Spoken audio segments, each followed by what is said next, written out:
မြန်မာနိုင်ငံရဲ့ဝင်ငွေအကျန်းဆုံးအလုပ်ကိုင်၅ခုကျွန်တော်တို့မြန်မာနိုင်ငံမှာဘယ်အလုပ်ကိုင်ကဝင်ငွေအများဆုံးရနိုင်လဲဆိုတာသိပါသလားစလိုက်ရအောင်နံပါတ်5နေရာမှာတော့အကြီးတန်း software engineer ဖြစ်ပါတယ်အကြောင်းရင်းကတော့ဤပညာကျွမ်းကျင်သူတွေလိုအပ်နေခြင်းကြောင့်လစာမြင့်ရခြင်းဖြစ်ပါတယ်အမှန်ဝင်ငွေသိန်း90ကနေသိန်း150ကြားတဲ့ဝင်ငွေရှိပါတယ်ကိုယ့်ရဲ့ကျွမ်းကျင်မှုပေါ်မူတည်ပြီးဒီထက်လဲပိုရနိုင်ပါတယ်4နေရာမှာတော့ရေနံနဲ့တဘာဝတန်ငွေဆိုင်ရာကျွမ်းကျင်ပညာရှင်တွေဖြစ်ပါတယ်အကြောင်းရင်းကတော့လုပ်ငန်းခွင်ကအန္တရာယ်ရှိပြီးကျွမ်းကျင်တဲ့သူအလွန်နှဲပါသောကြောင့်ဖြစ်ပါတယ်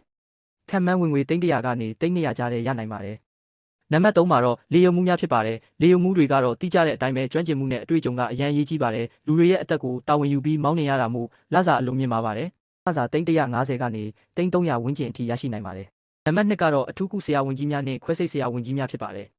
လူအသက်အန္တရာယ်ကိုကယ်တင်ခြင်းနဲ့နှစ်ပေါင်းများစွာလေ့လာရသောပညာရပ်တို့ကြောင့်လစာဝင်ငွေအလုံးမြင့်ပါပါတယ်ခန့်မှန်းဝင်ငွေသိန်း150ကနေသိန်း400ကြားတဲ့ရနိုင်ပါတယ်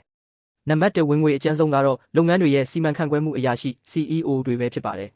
လုပ်ငန်းတစ်ခုလုံးရဲ့အရှုံးမြတ်တွေအတွက်တာဝန်ယူပေးရတာမို့ဝင်ငွေအလွန်ကောင်းပါတယ်